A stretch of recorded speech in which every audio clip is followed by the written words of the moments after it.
Hi again guys, and welcome to episode 16 of Visions of Tomorrow, the review series for Gran Turismo's reasonably good selection of VisionGT cars. Some of them are very good, others do seem to fall a little bit short of the mark. Now in this particular episode, we are featuring the second version, the up-rated version of an existing VGT that we have already reviewed. Now these were both released at the same time, and it is the second of our two Alpine VisionGT cars. Now there's a kind of more toned down version, and there's the race mode.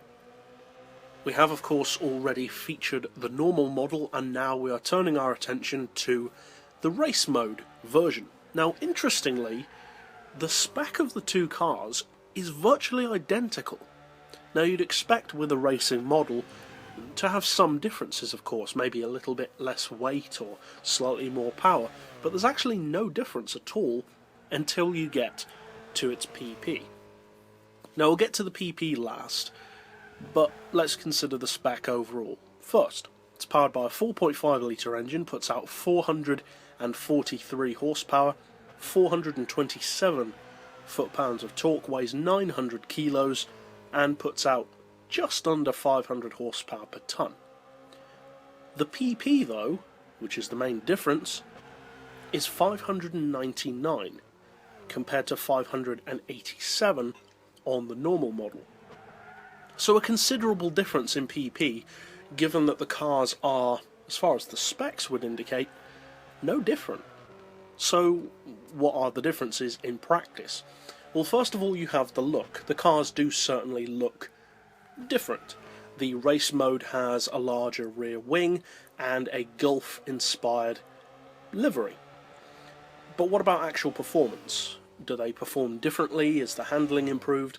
Well, in a straight line, there's not that much of a difference. Neither of them are exactly inspiring for straight line performance. They're not bad as such, they're just not really straight line machines. The main thing about them is low power, low weight, and high cornering ability. And that they certainly have. The race mode even more so. Now the difference between the two cars isn't necessarily massive. It's not like the difference between the Tomahawk X and the S. It is much more subtle, but the race mode does have superior handling. It's sharper, more focused, more precise, and the handling overall is very good. This car certainly has its uses as far as handling goes. Most notably, I would say, in the field of cornering speeds. Because it's one thing to have a car that handles well, but that doesn't necessarily mean that it can take a corner at fast speeds. This car, though, can do that.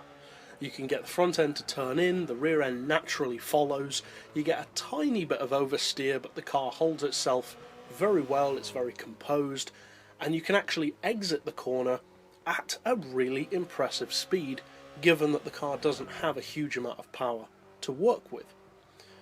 The way it handles is appropriate, I would say, to the way it looks. It kind of has a mix of almost classic streamliner looks, like from the old Grand Prix cars of pre and post-war, and also very clearly inspired by Le Mans style vehicles, perhaps more of the future, but to some degree LMPs, Group Cs, that kind of thing. You have the air brakes on the back which deploy under braking, and there are a few visual changes compared to the normal model, most notably the rear wing.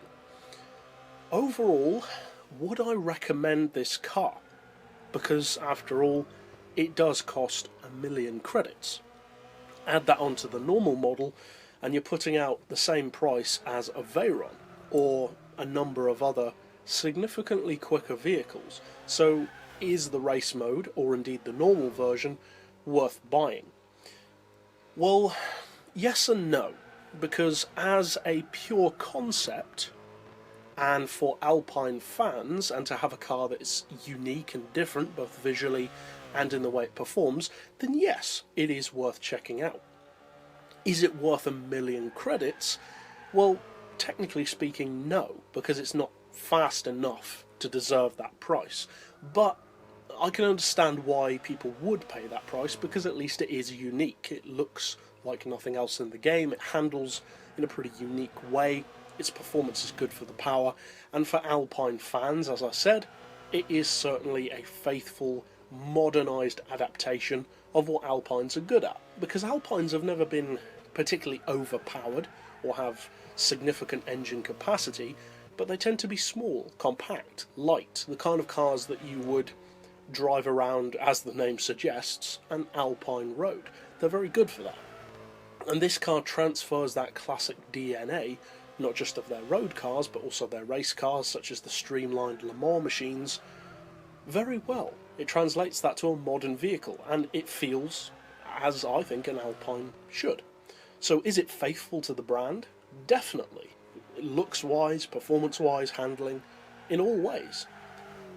As a performance car, though, it's obviously not worth a million credits. It's just not competitive enough to warrant that price. So this is the kind of car that I would say, if you like the look of the car, and you want to own it, then go for it, because you won't really be disappointed. Just know that you cannot upgrade the car, because otherwise you could be disappointed if you find out that you can't. If you're looking purely for a competitive machine for that kind of money, then avoid it, because unless you specifically want the car, regardless of how good it is, it's just that kind of vehicle. It's more of a rolling art piece with some performance potential, rather than a pure racing machine.